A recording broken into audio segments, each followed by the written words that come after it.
दोस्तों पिछले वीडियो में हम लोग ने सेरीकल्चर के बारे में डिस्कस किया था और सेरीकल्चर में हमने देखा था कि सेरीकल्चर में क्या होती है कि जो सिल्क वॉर्म होती है उसकी फार्मिंग की जाती है और उससे हम सिल्क जनरेट करते हैं।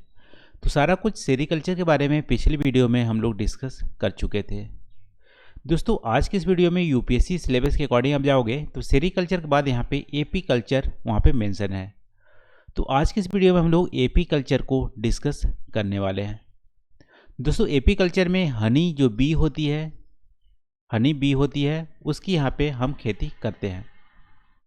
तो सबसे पहले देखेंगे एपी कल्चर में कि एपी कल्चर होती क्या है, कौन कौन से 4 कंपोनेंट्स हैं एपी कल्चर के, और हनी प्रोडक्शन के क्षेत्र में कौन कौन से कंट्री अग्रणी हैं, और देखेंगे इम्पोर्टेंस क्या है एपी कल्चर का, और फिर नॉलेज क्या क्या रिक्वायर होती है एपी कल्चर करने के लिए, और मेजर जो थ्रेट्स है, जो खतरा है, रिस्क है एपी कल्चर में, उसको यहाँ पे आज के इस वीडियो में डिस्कस करने वाले हैं। तो चलिए दोस्तों आज का वीडियो हम लोग यहाँ पे स्टार्ट करते हैं। तो सबसे पहले दोस्तों एपी कल्चर होती क्या है। तो एपी कल्चर को हम क्या बोलते हैं, बी कीपिंग भी बोलते हैं या स्वीट रिवोल्यूशन भी बोलते हैं। ठीक है, तो यदि आपसे पूछे स्वीट रिवोल्यूशन इंडिया में क्या है या बी कीपिंग होती क्या है, तो सारा कुछ एपी कल्चर से ही रिलेट करता है। तो तीनों को आप एपी कल्चर के बारे में ही आप लिख सकते हो। दोस्तों एपी कल्चर 2 वर्ड से मिलकर बना है, एपी और कल्चर। एपी का मतलब है हनी बी। ठीक है, हनी बनाने वाले जो बी होते हैं वो हनी बीज हमारे हो गए। कल्चर का मतलब यहाँ पे फार्मिंग या कल्टीवेशन। तो हनी बी का कल्टीवेशन करना ही हमारा एपी कल्चर कहलाता है। तो साइंटिफिक मेथड से जो कल्टीवेशन करते हैं हनी बीज का, उसको बोलते हैं एपी कल्चर। वैसे तो हनी बी वाइल्ड यानी कि जंगलों में भी जनरेट होते हैं, लेकिन यहाँ पे उसको एपी कल्चर नहीं बोलेंगे। जो हम अपने साइंटिफिक मेथड से जो कल्टीवेट करते हैं हनी बीज का, उसको बोलते हैं एपी कल्चर। तो दोस्तों एपी कल्चर से हनी जनरेट की जाती है। हनी जनरेट करने के लिए दोस्तों यहाँ पे 4 कंपोनेंट्स, जैसा कि दोस्तों एग्रीकल्चर में आप देखोगे तो एग्रीकल्चर में क्या होते हैं, कुछ इनपुट्स होते हैं, कुछ यहाँ पे प्रोसेस होता है, फिर आउटपुट होते हैं, फिर यहाँ पे फीडबैक लूप होता है। वैसे ही दोस्तों यहाँ पे कंपोनेंट आप देखोगे एपी कल्चर के जो कंपोनेंट होते हैं उसमें 4 कंपोनेंट्स देखने को मिलते हैं। देखो 4 कंपोनेंट्स कौन कौन से होते हैं। पहला होता है हनी कॉम्ब। हनी कॉम्ब और कॉलोनीज दोनों इंफ्रास्ट्रक्चर के रूप में यहाँ पे काम करते हैं। देखो हनी कॉम्ब क्या होता है, एक हेक्सागोनल टाइप का आपको जाली देखने को मिलेगा। ठीक है, हेक्सागोनल टाइप का आपको जाली देखने को मिलेगा। इसको वैक्स भी से जनरेट करते हैं, इसको बोलते हैं हनी कॉम्ब। दोस्तों यहाँ पे कॉलोनीज का मतलब यहाँ पे बहुत सारे हनी कॉम्ब जब एक साथ मिलकर एक जगह पे एक एरिया इंफ्रास्ट्रक्चर बनाते हैं हनी को क्रिएट करने के लिए हनी बीज के द्वारा, उसको बोलते हैं कॉलोनीज। तो यहाँ पे हनी कॉम्ब क्या होते हैं, हेक्सागोनल जो वैक्स होते हैं जिसमें हनी रखी जाती है उसको बोलते हैं हनी कॉम्ब। और बहुत सारे हनी कॉम्ब मिलकर कॉलोनीज बनाते हैं। और एक कॉलोनीज में आप देख सकते हो कि अभी एपी कल्चर में जनरली जब खेती करते हैं तो 19 से 20 किलो तक हनी जनरेट कर सकते हैं एक कॉलोनीज में। तो कॉलोनीज क्या होते हैं, कलेक्शन ऑफ हनी कॉम्ब। दोस्तों तीसरा जो कंपोनेंट है वो हमारा बी है। ठीक है, बीज हो गया। तो यहाँ पे बी में भी आप देखोगे 3 टाइप के होते हैं, एक होती है क्वीन बी, दूसरा होता है ड्रोन बी, और तीसरा होता है वर्कर। यहाँ पे देखो डिवीजन ऑफ वर्क उसमें होता है। जो बीज होती हैं एक कॉलोनीज में आप देख सकते हो कि 10,000 से 60,000 से भी ज़्यादा बीज होती हैं। ठीक है, वहाँ पे तो वहाँ पे आप देख सकते हो डिवीजन ऑफ वर्क किया जाता है, उसमें क्लियर कट डिवीजन होती है उन वर्क में। तो उसी टाइप के वर्क के डिवीजन के हिसाब से आप देखोगे तो यहाँ पे 3 टाइप के बीज मिलते हैं। एक होता है क्वीन, रानी।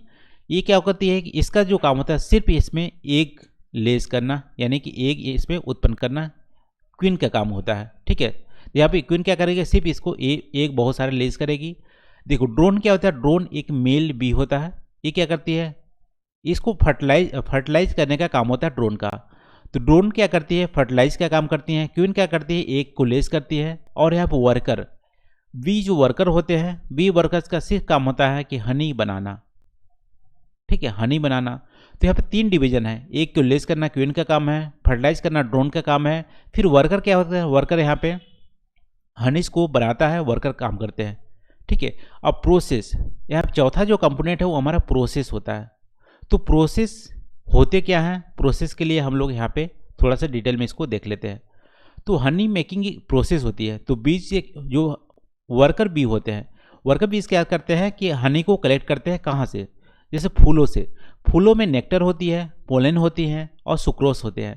तो इन सब को क्या करती है, फ्लावर से वो कलेक्ट करती है वर्कर बीज। वर्कर बीज कलेक्ट करती है, मुंह में अपना रखती है, ठीक है, माउथ में अपना रखती है। तो माउथ में जब रखती है सुक्रोस को, पोलन को, तो उसमें केमिकल जो कंपोजिशन है वो चेंज हो जाता है, ठीक है। उनके मुंह में कुछ ऐसा केमिकल रहता है जो सुक्रोस को क्या करती है, केमिकली चेंज कर देती है और उसको हनी में कन्वर्ट कर देती है, ठीक है। तो उनके माउथ में जो लार्वाज होते हैं उससे केमिकल चेंजेस होते हैं, साल्विया जो होते हैं उससे केमिकल चेंजेस होते हैं और हनी में कन्वर्ट हो जाते हैं। फिर जो हनी में कन्वर्ट होते हैं वो हनी कॉम में जाके वहाँ पे डिपॉजिट करते हैं। हनी कॉम एक हेक्सागोनल टाइप का वहाँ पे इंफ्रास्ट्रक्चर होता है, उसमें जाकर वो रख देते हैं, ठीक है। और रखने के बाद वहाँ पे एक बोल सकते हो कि बहुत ही तेज़ी से विंड्स जनरेट करते हैं। जब वहाँ पे जो वर्कर बी होते हैं बहुत तेज़ से वहाँ पे एक तरह से चिल्लाते हैं या वहाँ पे पंख अपने फैलाते हैं, तो एक विंड्स जनरेट होता है। विंड्स से क्या होता है कि वहाँ पे जो हनी रखे जाते हैं वो स्टेबलाइज हो जाते हैं हनी कॉम में, ठीक है।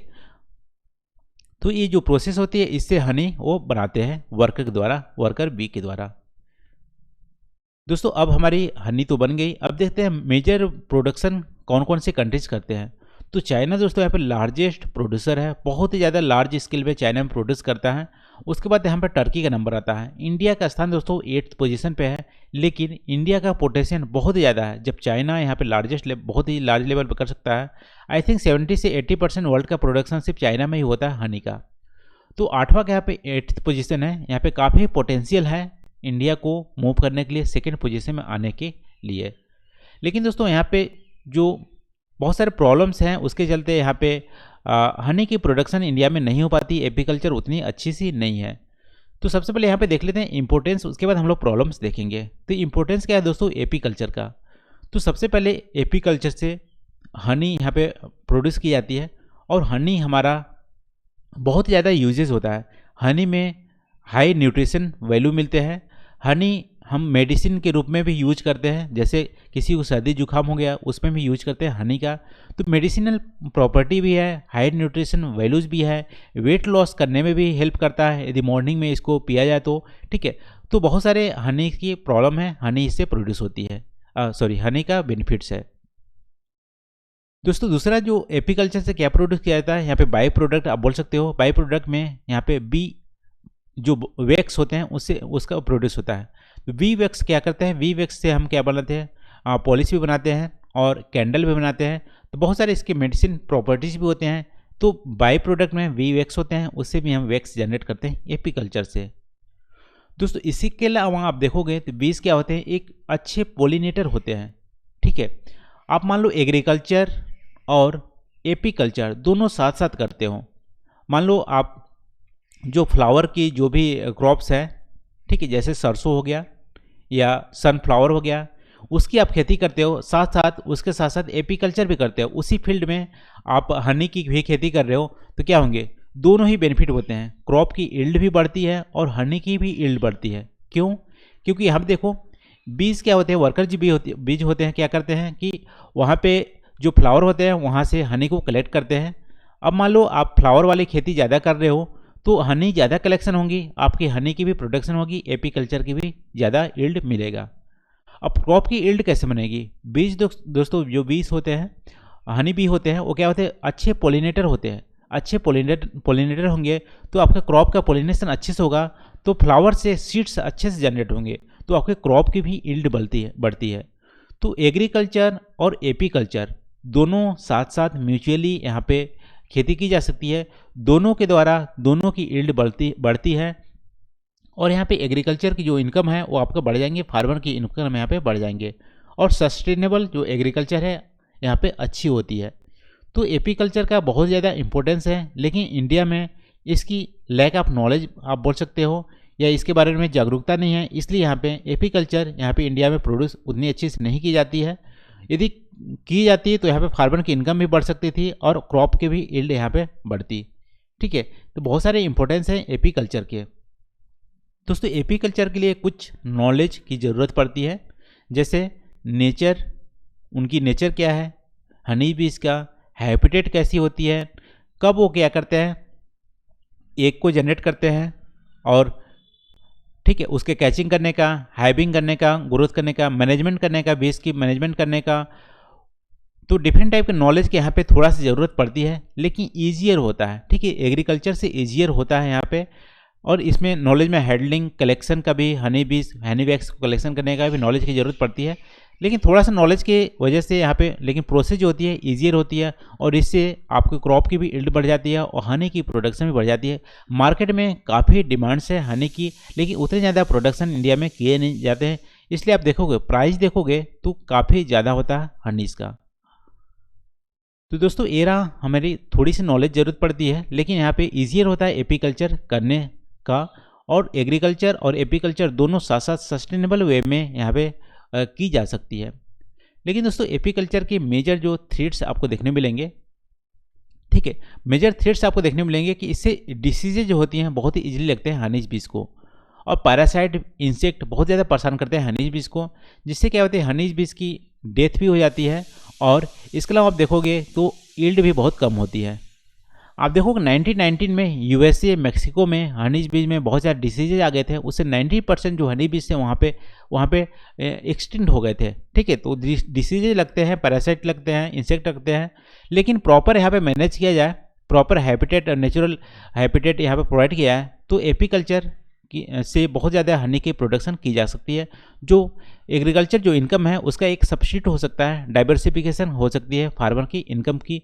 और जो हम लोग 2022 तक टारगेट कर रहे हैं कि फार्मर की इनकम डबल होनी चाहिए, उसके लिए काफ़ी यहाँ पे एक टूल हो सकता है एपीकल्चर फार्मर की इनकम बढ़ाने के लिए। तो आज के इस वीडियो में दोस्तों हम लोग एपीकल्चर के बारे में डिस्कस किए। आई होप यहाँ पे आपको कुछ नया सीखने को मिला होगा और आपको वीडियो अच्छी लगी होगी। तो आज के लिए बस इतना ही दोस्तों, थैंक यू फॉर वॉचिंग। मिलते हैं अगले वीडियो में नए टॉपिक के साथ। Thank you.